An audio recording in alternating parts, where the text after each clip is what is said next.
بسم اللہ الرحمن الرحیم۔ تے ہن بلا تاخیر تہاڈے سامنے حافظ علامہ ہشام الہی ظہیر صاحب خطاب نحمدہ ونصلی علی رسولہ الکریم۔ اما بعد اعوذ باللہ من الشیطان الرجیم۔ لقد کان لکم فی رسول اللہ اسوہ۔ معزز سامعین گرامی قدر، نبی کریم صلی اللہ علیہ وسلم کا ظاہر، ان کا باطن، ان کی صورت، ان کی سیرت، سب کچھ بیان کرنا ثواب ہی کی بات ہے۔ نبی کریم صلی اللہ علیہ وسلم کی ظاہر اور باطنی کیفیات کو تفصیل میں بیان کرنے کی بجائے آج میں آپ کے سامنے چند بنیادی نکات رکھنا چاہتا ہوں۔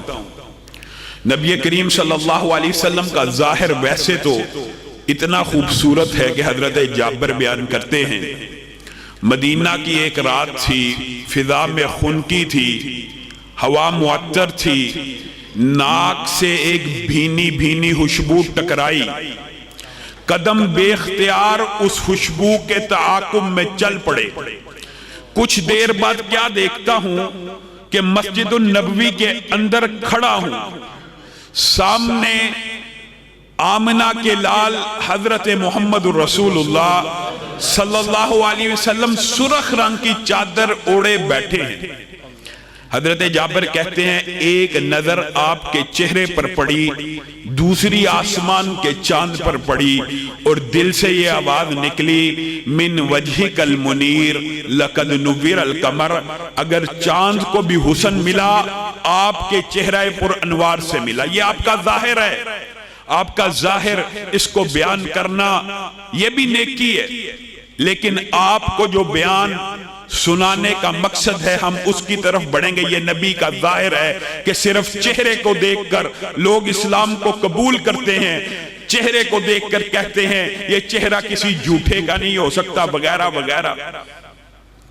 اور ایک ہے باطن، نبی کریم صلی اللہ علیہ وسلم کا باطنی مقام و مرتبہ اگر مجھے اور آپ کو سمجھ آ جائے، اور اس بات کے بعد ہمیں یہ بات سمجھ آ جائے کہ نبی کریم کے باطن کو، نبی کریم کی ذات کو اللہ رب العزت نے اتنا مقام اور مرتبہ کیوں دیا، کیا وجہ، اور اس کا مقام اور مرتبہ اتنا زیادہ ہے تو اس کا ہمارے اوپر حق کیا ہے، یہ بات اصل ہے۔ نبی کریم صلی اللہ علیہ وسلم کے باطنی مقام و مرتبے کے لیے لمبی چوڑی باتیں نہیں، صرف دو باتیں آپ کے سامنے رکھتا ہوں اور بات کو آگے بڑھاؤں گا۔ پہلی بات، سبحان الذی اسری بعبدہ لیلا من المسجد الحرام الی المسجد الاقصی۔ نبی کریم صلی اللہ علیہ وسلم کا باطنی مقام و مرتبہ قرآن کی صرف اس ایک آیت اور حدیث جو اس کی تشریح میں ہے اس سے سمجھ لیا جائے، عقیدہ بدل جائے، منہج بدل جائے، اصلاح ہو جائے۔ کیا؟ نبی کریم صلی اللہ علیہ وسلم کو ایک رات بیت اللہ سے مسجد اقصی کی طرف لے کے جایا گیا، جبریل امین ساتھ ہیں، نبی کریم نے وہاں پہ بڑے خوبصورت، نورانی، روشن، چمکدار، سرخ و سفید چہرے دیکھے۔ جبریل سے مخاطب ہو کے کہنے لگے کون ہیں؟ اتنے خوبصورت چہرے آج تک دیکھے نہیں۔ جبریل نے کہا آدم سے لے کر عیسیٰ تک جتنے رسول دنیا سے جا چکے ہیں آج معجزے کے طور کے اوپر ان کو اتارا گیا۔ اچھا، معجزانہ طور پہ اتارا گیا؟ جی ہاں۔ ان کو کیوں اتارا گیا ہے؟ ان کو نماز کی ادائیگی کے لیے اتارا گیا ہے۔ یہ نماز ادا کیوں نہیں کرتے؟ یہاں پہ آپ نے رکنا ہے، غور کرنا ہے۔ جبریل امین کہتے ہیں ان کو اپنے امام کا انتظار ہے۔ ان کا امام کون ہے؟ نبی کریم صلی اللہ علیہ وسلم جبریل امین سے پوچھتے ہیں، اور جبریل امین نبی کریم کے کاندھوں کے اوپر ہاتھ رکھ کر 1,24,000 انبیاء کے مسلح امامت پہ کھڑا کر دیتے ہیں کہ آپ ہی ان کے امام ہیں، آپ ہی کا انتظار ہو رہا ہے۔ یہ باطن ہے، یہ باطنی مقام صرف اس ایک حدیث سے سمجھ آ جائے، عقیدہ واضح ہو جاتا ہے. لیکن دوسری ایک روایت آپ کے سامنے رکھنا چاہتا ہوں تاکہ بات بالکل مکمل کسی ابہام اشکال کے بغیر مجھے اور آپ کو ہمیشہ کے لیے یاد رہ جائے. نبی کریم ابھی بچے تھے، آسمان سے دو فرشتے نازل ہوئے. ایک نے کہا ہوا ہوا، دوسرے نے کہا نام. یہی ہے جس کا تذکرہ ہم کر رہے تھے. اس کے وزن کی ذرا پیمائش کرو، تخیل کے اندر، تخیلات کے اندر، ایک فردی کفیت کے اندر. اس کا بڑا مقام و مرتبہ ہے، اس کے بڑے چرچے ہیں آسمان کے اندر. اس کو ذرا آدم کے ایک بیٹے سے تولا جائے. آدم کے ایک بیٹے سے تولا گیا. نبی کریم کا پلڑا بھاری ہو گیا. انہوں نے کہا 10 سے تولو، 100 سے تولو، 1000 سے تولو، 10,000 سے تولو، 1 لاکھ سے تولو، 10 لاکھ سے تولو، 1 کروڑ سے تولو. یہ تولتے جا رہے ہیں، تولتے جا رہے ہیں. نتیجہ کیا نکلتا جا رہا ہے؟ جب میرے نبی کو 1 کروڑ کے ساتھ تولا گیا، نبی کا پلڑا بھاری ہو گیا. 1 کروڑ آدم کے بیٹے ہلکے ہو گئے. یہ نبی کا باطنی مقام و مرتبہ. انہوں نے کہا ایسے نہیں تول سکتا. 10 کروڑ سے تولو، 1 ارب سے تولو، 5-7 ارب سے تولو. جب نبی کریم صلی اللہ علیہ وسلم کو 5-7 ارب سے تولا گیا، میرے نبی کا پلڑا بھاری ہو گیا. انہوں نے کہا ایسے نہیں تول سکتا. کس طرح تلے گا؟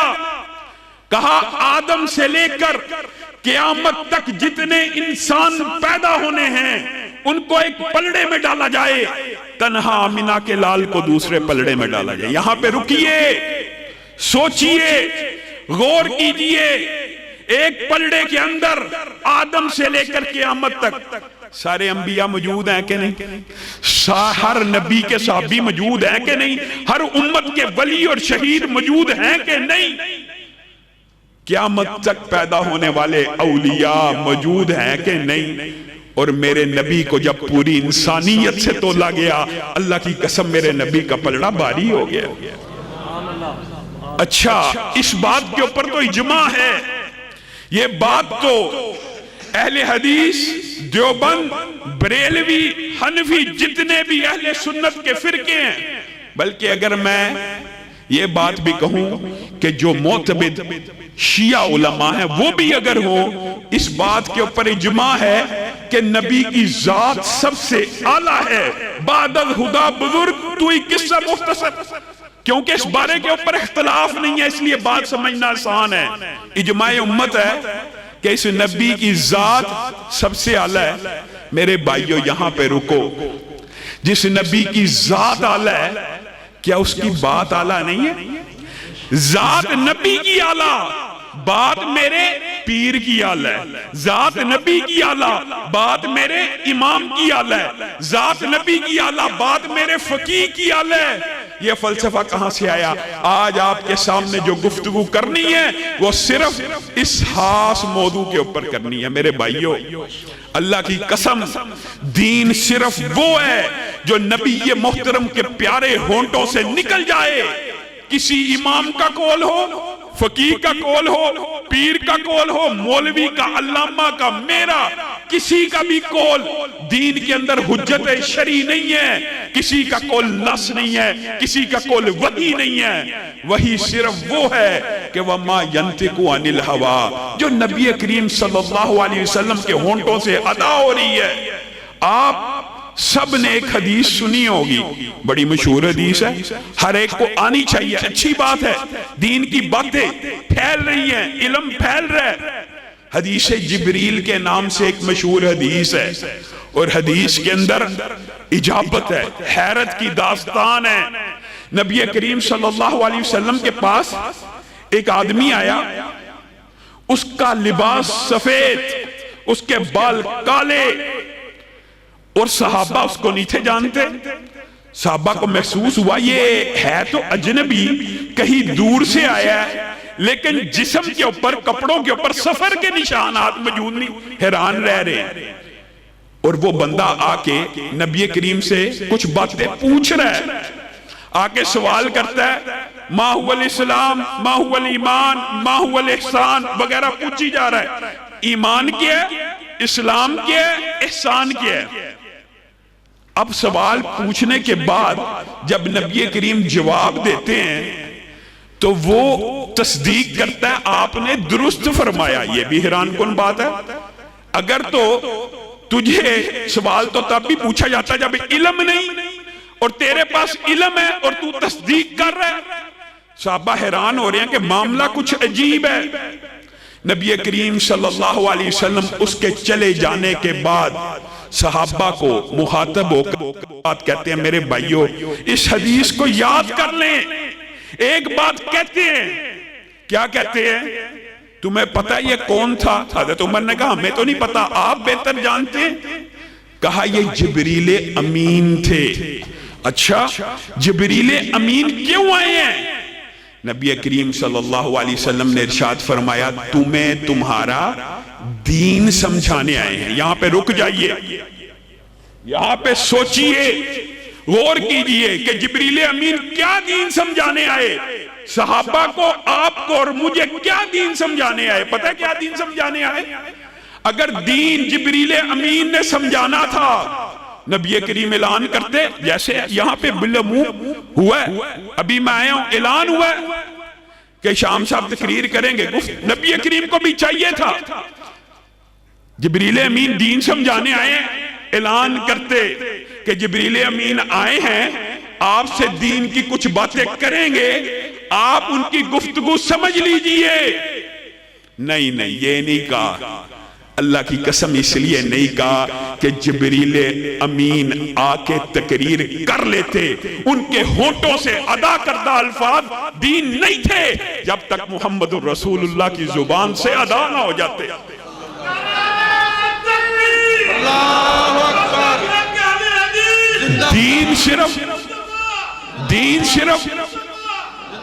دین صرف وہ ہے جو پیارے نبی کی زبان سے ادا ہو جائے. اس لیے نبی کے سے پوچھ رہے ہیں، اگرچہ حدیث تقریری کی ایک لمبی چوڑی بحث موجود ہے. نبی کریم صلی اللہ علیہ وسلم حج کے احرام میں حج کے فضائل بیان کر رہے ہیں. سوال کا پیدا ہونا، اشکال کا دماغ میں آ جانا، یہ کوئی بڑی بات نہیں ہے. نبی کریم نے جب فضائل بیان کیے حج کے کہ جو بندہ حج کرتا ہے وہ ایسے ہو جاتا ہے جیسے آج ماں کے پیٹ سے پیدا ہوا. ایک صحابی کے ذہن میں سوال آ گیا کہ جیسے ہر سال زکوٰۃ ہم ادا کرتے ہیں، ہر سال کرتے ہیں، افی کلی عامن یا رسول اللہ. اقرا بن حابس کے ذہن میں یہ سوال آ گیا. انہوں نے کہا کیا ہر سال اللہ کے رسول یہ کرنا پڑے گا؟ نبی کریم خاموش رہے. انہوں نے پھر پوچھا، خاموش رہے، پھر پوچھا، خاموش رہے. 3-4 مرتبہ ایسا ہوا نبی کریم اپنے امور سے فارغ ہوئے. کہا اس بندے کو بلاؤ جو اس سوال پوچھتا تھا. لوگوں سنو، یاد کرو، اللہ کی قسم دین ہے کیا؟ دین کہتے کس کو ہے؟ دین تم نے کس چیز کو بنا لیا ہے؟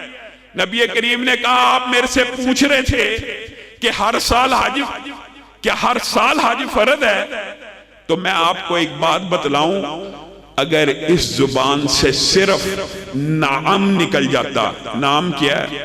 صرف 3 حرف ہے. جی ہاں، یعنی محمد الرسول اللہ صلی اللہ علیہ وآلہ وسلم کے زبان اتھر سے صرف جی ہاں نکل جاتا تو نبی کریم نے کہا اللہ کی قسم میری امت کے اوپر ہر سال کے لیے فرض ہو جاتا. دین یہ ہے. میں نے اور آپ نے دین کیا بنایا ہوا ہے؟ نبی کریم صلی اللہ علیہ وسلم کے پاس یہ بھی باتیں بہت ہوتی ہیں. اعتراض یہ کیا جاتا ہے یہ مولوی بڑے سخت ہیں. خاص طور پہ نام لے کے کہا جاتا ہے. میں نام نہیں لیتا. ایک خاص فرقے کو ٹارگٹ کر کے، یار نیک نیتی ہو، اچھی نیت کے ساتھ کام ہو، دین کا کام ہو، حرج کیا ہے، اعتراض کیا ہے؟ یہ نیتوں کی بڑی باتیں ہوتی ہیں میرے بھائیوں. آپ بتائیے کیا صحابہ سے اچھی نیت میری آپ کی ہو سکتی ہے؟ اس کی بھی لمبی چوڑی مثالیں موجود ہیں. ابو بردہ نبی کریم صلی اللہ علیہ وسلم کے پاس آئے. یاد کر لیں یہ واقعہ. خوش ہیں، مسکرا رہے ہیں، اے اللہ کے رسول آج عید الاضحیٰ کا دن ہے، آج صبح میں نے آپ کے ساتھ فجر پڑھی، سورج نکلا، سب سے پہلے اپنے گھر کے اندر گیا، بکری کی گردن کے اوپر چھری کو چلایا، کس نیت سے کہ پورے محلے کے غریبوں کے گھروں کے اندر گوشت جائے تو ابو بردہ کی بکری کا جائے۔ بتائیے نیت کمزور ہے، نیت کم ہے، نیت بری ہے؟ نیت یہ ہے کہ غریب کے پیٹ میں نوالا جائے، ابو بردہ کی بکری کا جائے۔ نبی کریم صلی اللہ علیہ وسلم کا چہرہ بدلنا شروع ہو گیا، ماتھے کے اوپر شکنیں پڑنا شروع ہو گئی۔ کہا ابو بردہ تیری بکری صدقے کی بکری تو ہو سکتی ہے، لیکن اللہ کی بارگاہ میں اگر قربانی کرنا چاہتا ہے، اگر اللہ کی بارگاہ میں قربانی کرنا چاہتا ہے تو ہمارے ساتھ عید کی نماز کو ادا کر اور ایک اور بکری کو اللہ کی بارگاہ میں قربان کر۔ بتائیے عید کی نماز میں اور عید کی نماز سے قبل کتنے منٹ کا فرق ہے؟ 3 منٹ 4 منٹ میں 2 رکھتے، آج کل تو خیر 2 منٹ میں ادا ہو جاتی ہے، 5 منٹ لگا لیجئے۔ 5 منٹ میں کیا طوفان آ گیا، کیا ایسا فرق آ گیا کہ 5 منٹ پہلے ابو بردہ صحابی بکری کو قربان کرے، اللہ کی بارگاہ میں قربانی قبول نہیں۔ کیوں؟ کیونکہ دین وہ ہے جس کی ہدایت، جس کا حکم نبی کریم صلی اللہ علیہ وسلم دے۔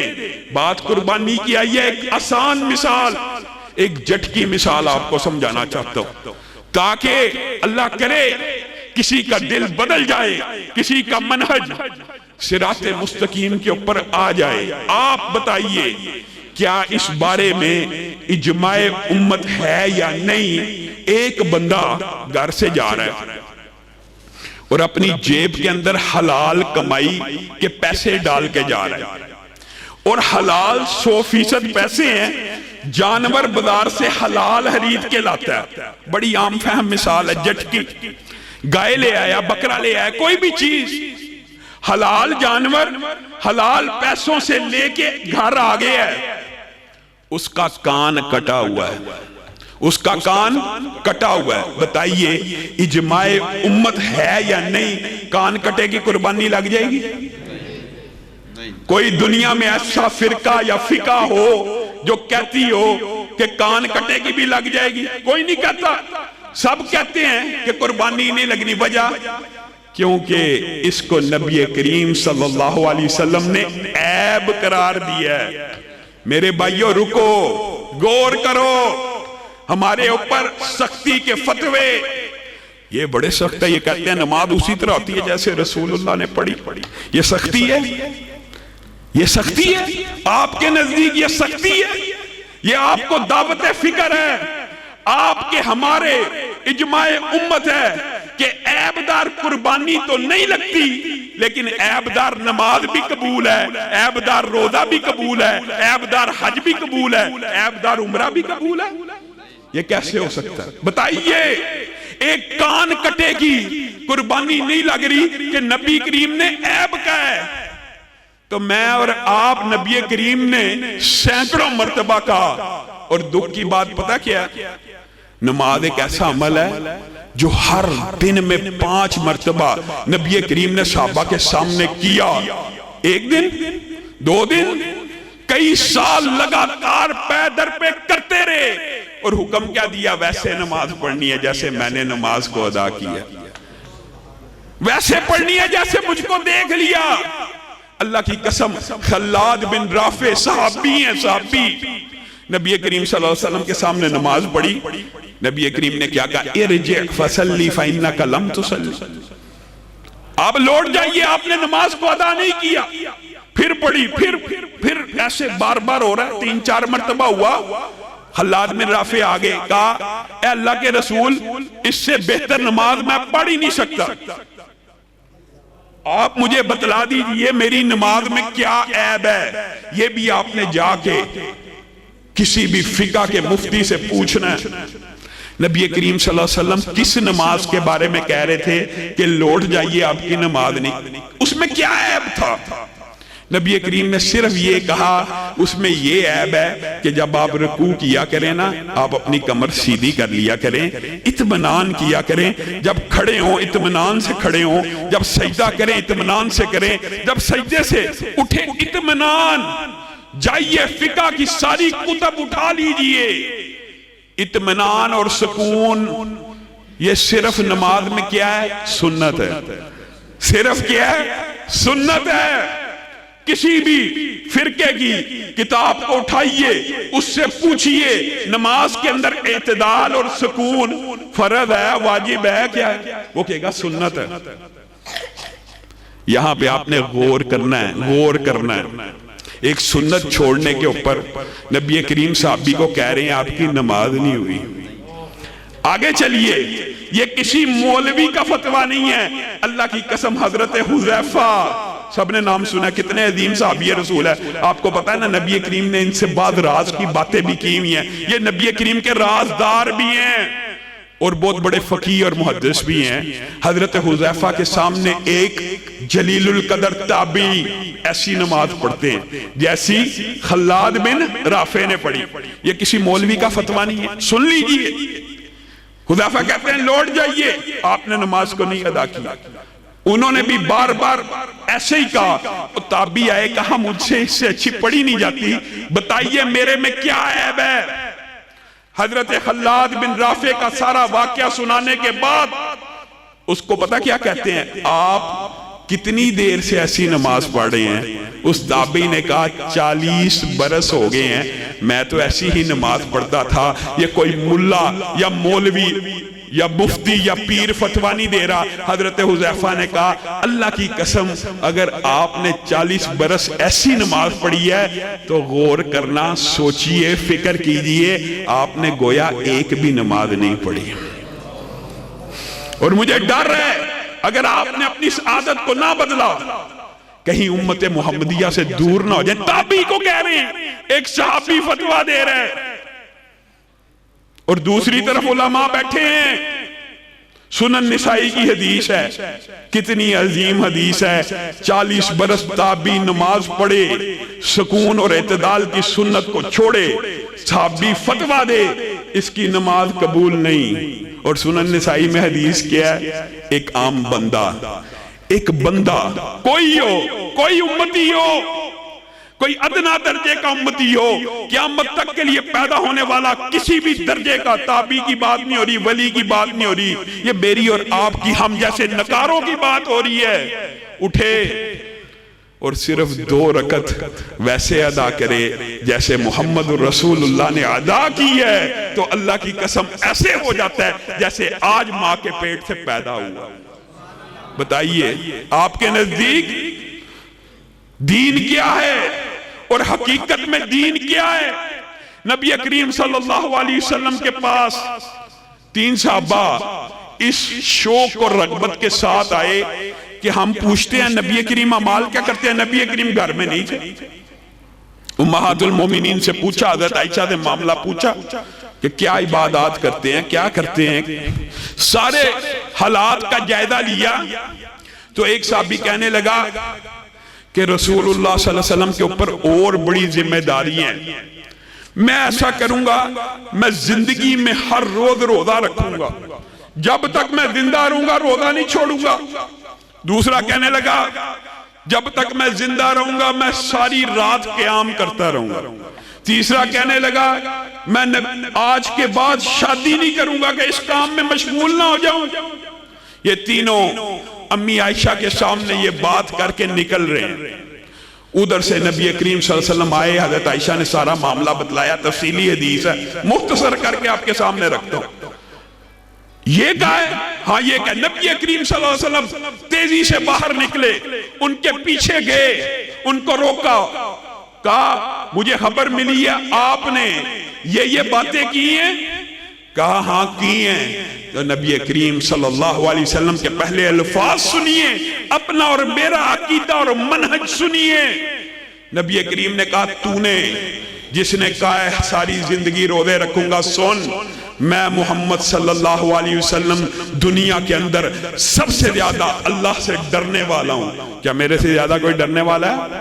کہا نہیں، آپ سے زیادہ کوئی نہیں، میں پیر کا روزہ رکھتا ہوں، جمعرات کا روزہ رکھتا ہوں، اتوار منگل بدھ کا نہیں رکھتا، جمعے ہفتے کا نہیں رکھتا۔ یہ بات کہہ کے خاموش ہو گئے۔ دوسرے کو مخاطب ہو کے کہا تو نے یہ بات کیا، تو ہر روز رات کو پوری رات قیام کرے گا؟ کہیں میں محمد صلی اللہ علیہ وسلم اللہ سے سب سے زیادہ ڈرنے والا ہوں، میں قیام بھی کرتا ہوں سوتا بھی ہوں، میں قیام بھی کرتا ہوں اور سوتا بھی ہوں۔ تیسرے کا مخاطب ہو کے کہا تو نے کہا میں شادی نہیں کروں گا؟ ہاں میں نے یہ بات کی ہے، میں محمد صلی اللہ علیہ وسلم نے شادیاں بھی کی ہیں۔ اس بات کے بعد جو نبی کریم نے جملہ کہا وہ اہم ہے، فمن راغبا، یہ جو لفظ ہے نا راغبا ان سنتی، یہ جو لفظ ہے اس لفظ کے اندر ایک ترجمہ پایا جاتا ہے اعراض کا۔ اعراض سمجھتے ہیں؟ اعراض کا مطلب ہوتا ہے کسی چیز کو کم کر دینا یا کسی چیز کو بڑھا دینا۔ صرف کم کرنے کی بات نہیں ہے، یہاں پہ بڑھانے کی بات بھی ہو رہی ہے۔ بتائیے دو صحابہ نے کیا کہا تھا؟ ہم ہمیشہ روزہ رکھیں گے۔ دوسرے نے کہا تھا میں ہمیشہ قیام کروں گا، ہر روز کروں گا۔ انہوں نے دین میں اضافہ کیا اور ایک نے کمی کی تھی، تو نبی کریم نے جامع لفظ بولا، جامع۔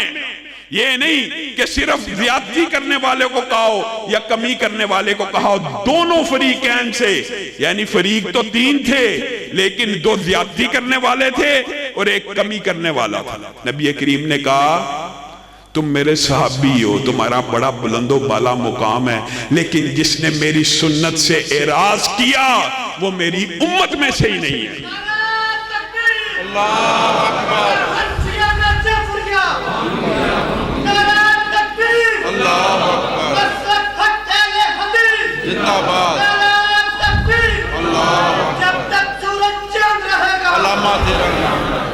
آپ مجھے بتلائیے یہاں پر اللہ معاف کرے یہ جو دین کے اندر نئی نئی باتیں ایجاد ہوتی ہیں نا، اس کی سب سے بڑی بنیاد پتہ کیا بنائی جاتی ہے؟ وہ یار یہ نیکی کا کام ہے، اس میں حرج کیا ہے؟ حرج کیا ہے؟ مولوی کو بڑی تکلیف ہوتی ہے، بابیوں فلانے مولوی کو، ہمیں کیا تکلیف ہونی ہے؟ اللہ معاف کرے۔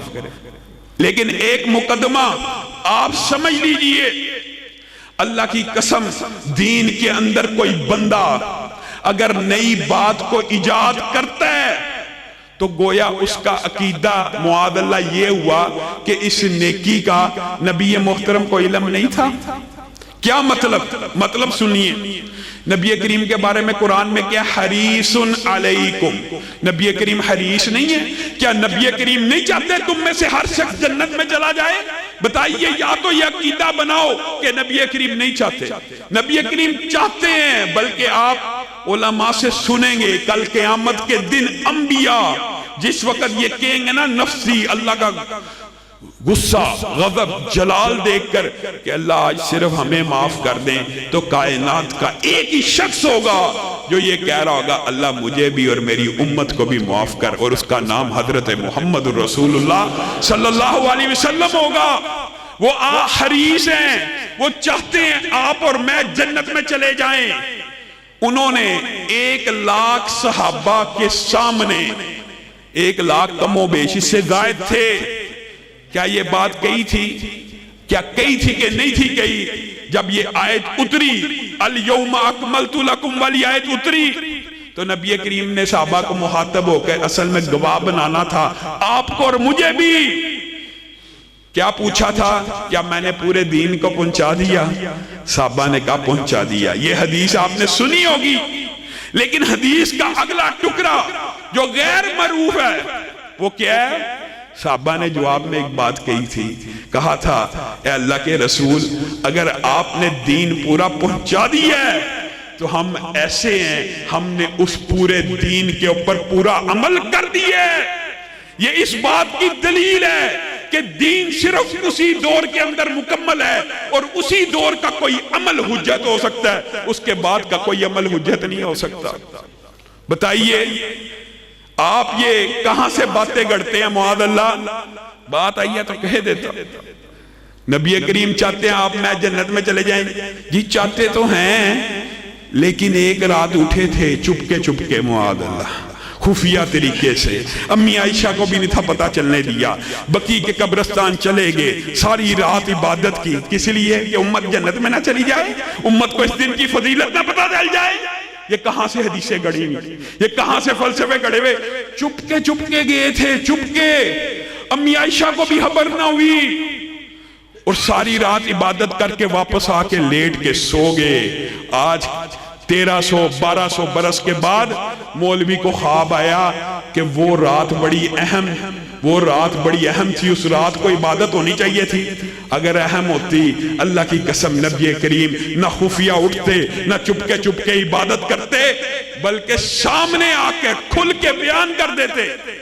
آپ نے یہ کہاں سے فلسفہ گڑا ہوا ہے؟ خود ساختہ دین؟ ہاں، اس کی ابتدا شروع اگرچہ کافی دیر پہلے ہو گئی تھی۔ امام مالک کا ایک واقعہ ذہن میں آ گیا ہے۔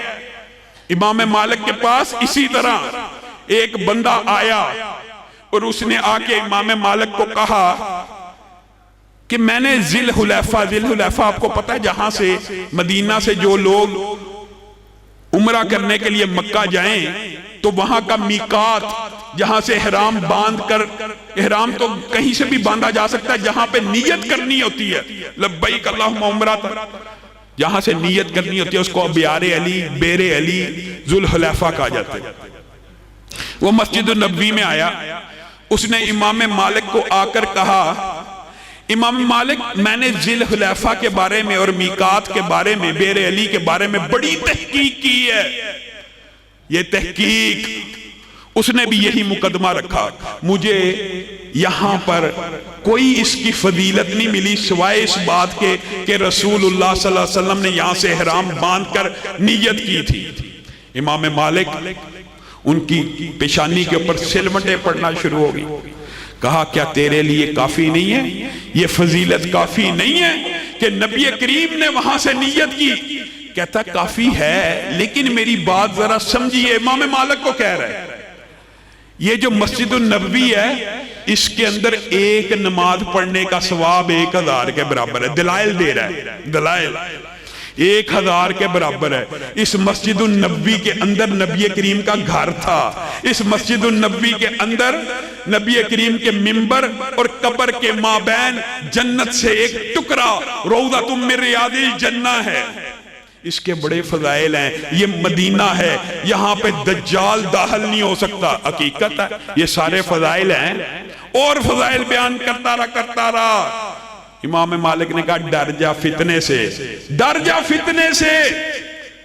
اور قرآن کی آیت بھی پڑھی فَلْيَحْذَرِ الَّذِينَ يُخَالِفُونَ عَنْ أَمْرِهِ، دلیل سے بات کی کہ یہ فتنہ ہے۔ کہا یہ فتنہ کیسے ہے؟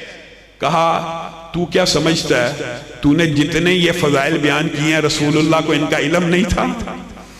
رسول اللہ کو ان کا علم ہونے کے باوجود اگر رسول اللہ صلی اللہ علیہ وسلم نے احرام کی نیت میقات سے کی ہے تو اگر تو مسجد النبوی سے کرنے کی کوشش کرے گا امام مالک تیرے رستے کی دیوار بن جائے گا۔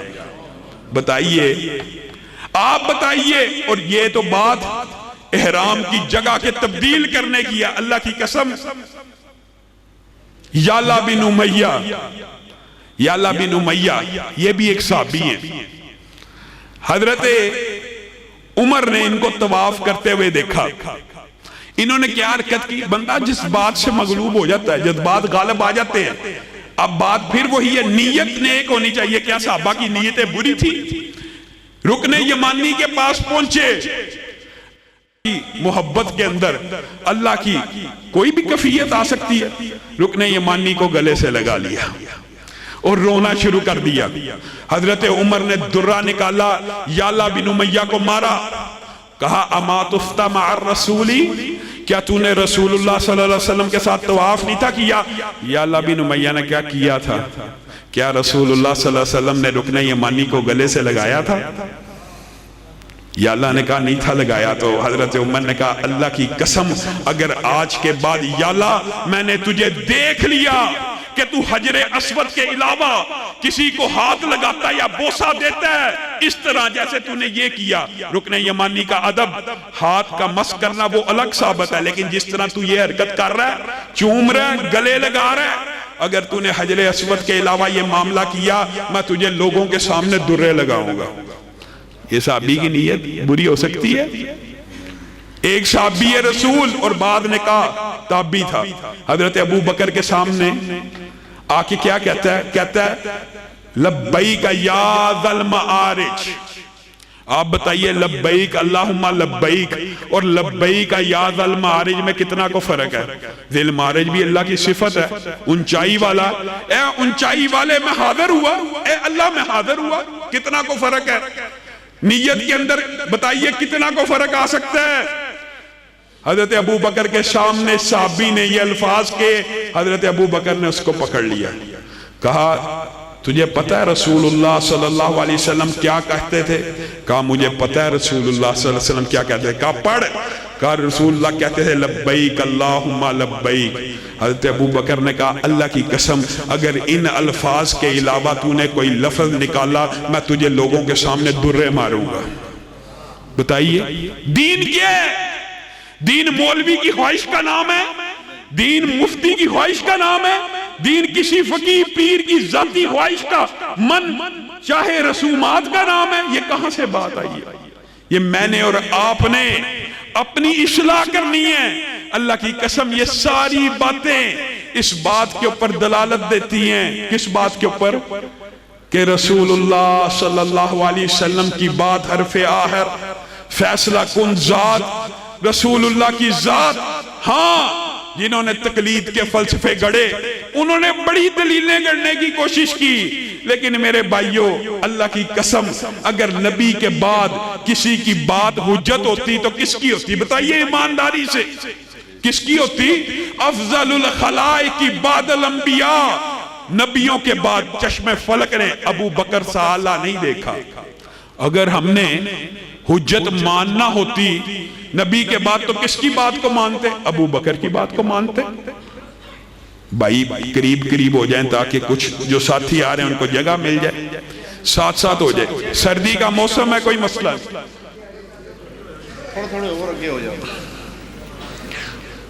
اگر ہم نے دین کے اندر شریعت کے اندر کسی کی بات کو نبی کے بعد حجت ماننا ہوتا تو ابو بکر کی بات کو مانتے. لیکن ابو بکر کے سامنے ایک مقدمہ لایا گیا، چور چوری کرتا جا رہا ہے، دوسرے ہاتھ کے کٹنے کی باری آ چکی ہے. اب ابو بکر امتیوں کے اوپر رحم کرنے والے، ان کے ذہن میں یہ خیال آیا، نیت دیکھیں نیت اس سے زیادہ کیا نیک ہو سکتی ہے؟ اس بندے کا دوسرا ہاتھ کاٹ دیا، رفع حاجت کیسے کرے گا، کھانا کیسے کھائے گا، پیے گا کیسے؟ اس ہاتھ کی بجائے اس کے پاؤں کو کاٹ دیا جائے. پاس ہی عمر بیٹھے، ایک دم سیدھے ہو کر بیٹھ گئے، کہا سنت الید، ہاتھ کو کاٹنا مدینے والے کی سنت ہے. اے ابو بکر آپ کے فتوے کے سامنے میں نے رسول اللہ صلی اللہ علیہ وسلم کا فتوہ رکھ دیا ہے، آپ کا فتوہ رسول اللہ کے فتوے کے سامنے نہیں چل سکتا. حضرت ابو بکر نے رجوع کیا، جو سنت کا فیصلہ تھا اس کو نافذ کیا. حضرت عمر کے دور کے اندر حضرت عمر نے بتائیے نیک نیتی کے اوپر فیصلوں کی مثال. آپ سب جتنی بدعات ہے نا ان کی ایجاد کے پیچھے صرف ایک ہی بات ہوگی کہ نیت نیک ہو تو معاذ اللہ جو چیز مرضی گاڑ لی جائے. اس واقعے سے قبل ایک بات بتلائیے، ایک بندہ مغرب کی جٹ کی مثال ہے، 3 رکھتے ہیں اس کی بجائے 4 رکھتے پڑھ لیتا ہے نیک نیتی سے کہ اللہ کی عبادت میں 1 رکعت اور پڑھ لوں، اللہ کے قریب ہو جاؤں گا. کیا اس کی یہ مغرب کی نماز قبول ہوگی؟ اجماع امت نہیں ہوگی. یہ عجیب بات ہے کہ اتنی عام فہم بات سمجھ کیوں نہیں آتی لوگوں کو. یہ 3 رکعتوں کے ساتھ 1 رکعت ملائی مغرب کی نماز قبول نہیں ہوئی. ہاں ایک سوال پیدا ہو سکتا ہے، یہ 4 رکعتیں اس نے جو پڑھی ہیں ان میں سے جو پہلی 3 ہیں کیا وہ قبول ہو جائیں گی؟ بتلائیے وہ بھی قبول نہیں ہوگی. کیوں؟ کیونکہ چوتھی رکعت کی بدعت نے، چوتھی رکعت کی ایجاد نے ان 3 کو بھی برباد کر دیا. بدعت برباد کر دیتی ہے اعمال کو. 4 رکعتیں پڑھی ہیں، پہلی 3 بھی برباد ہو گئی. میرے بھائی 3 عیدیں منا لیں، 4 عیدیں منا لیں، جتنی مرضی منا لیں، ایسا نہ ہو کہ اصل 2 بھی برباد ہو جائیں. اس کے اوپر بھی غور و فکر کریں. کیوں نہیں کرتے؟ ہم نے ہر چیز کے اندر خواہشات نفس کی پیروی کی ہے. حضرت عمر خانہ کعبہ کو دیکھ کے آئے ہیں. خانہ کعبہ کچھ ویران لگا. انہوں نے کہا اب ہوتا کیا، لوگ حج تمتع کرتے ہیں، حج کرنے آتے ہیں، عمرہ بھی کر لیتے ہیں، اس لیے ویران ہے. کیا کیا؟ آرڈیننس جاری کیا. حج و تمتع کے اوپر عمر پابندی لگاتا ہے. اس کا کیا فائدہ؟ ان کو نظر آیا کہ لوگ پورا سال عمرہ کریں، خانہ کعبہ آباد ہو جائے. اس سے عمدہ نیت کیا ہوگی؟ خانہ کعبہ آباد ہو جائے. حج تمتع کے اوپر پابندی لگائی. سب سے پہلی مخالفت ہر کاروں نے آ کے اطلاع دی، آپ کا سگا بیٹا عبداللہ ابن عمر ذی الحلیفہ کے مقام پہ پہنچا ہے، اس نے حج تمتع کے ساتھ احرام کو باندھ لیا. کہا پکڑ کے لاؤ. عبداللہ ابن عمر ہمیشہ جھکی ہوئی نظر، بچھی ہوئی پلک، جھکے ہوئے سینے کے ساتھ آئے. آج آ رہے ہیں، نظریں اٹھی ہوئی ہیں، گردن تلی ہوئی ہے، سینہ اکڑا ہوا ہے. عمر نے اپنے بیٹے کے بدلتے ہوئے تیوروں کو دیکھا. کہا میں نے آرڈیننس جاری کیا تھا حج تمتع کا، تجھے پتا تو میرے اہل خانہ میں سے، اور عمر کا فتویٰ یہ ہے اگر میرے گھر والے مخالفت حکومت کریں گے ان کو 2 سزا ملے گی. بیٹے نے آپ کا اور میرا عقیدہ اور منہج بیان کیا. اللہ کی قسم کہا بابا حج تمتع مدینے والے کی سنت ہے، مدینے والے کے فتوے کے سامنے آپ کا فتویٰ نہیں چل سکتا. حضرت عمر ان کی آنکھوں سے آنسو جاری ہو گئے. اللہ تیرا شکر ہے تو نے ایسا عمدہ بیٹا دیا.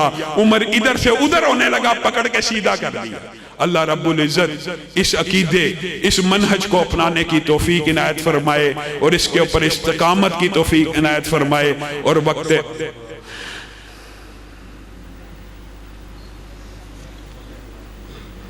اللہ رب العزت ہم سب کا خاتمہ بالخیر فرمائے اور مرتے وقت لا الہ الا اللہ کا کلمہ نصیب فرمائے.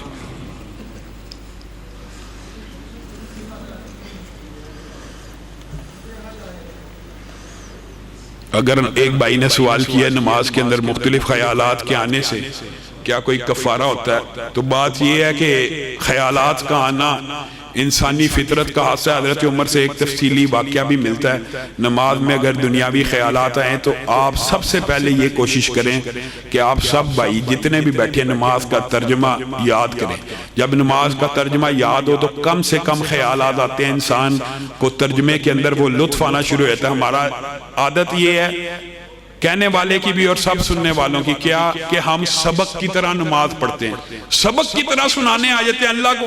جیسے سبق ہے، آ کے سبق سنایا 5 ٹائم بس چلے گئے. اللہ کی عبادت کا جذبہ، اللہ کی تابعداری کا جذبہ اور اس کے ترجمے کے ساتھ جب تک انسان اپنے آپ کو ریلیٹ نہیں کرے گا خشوع و خضوع پیدا نہیں ہوتا. وآخر دعوانا ان الحمدللہ رب العالمین.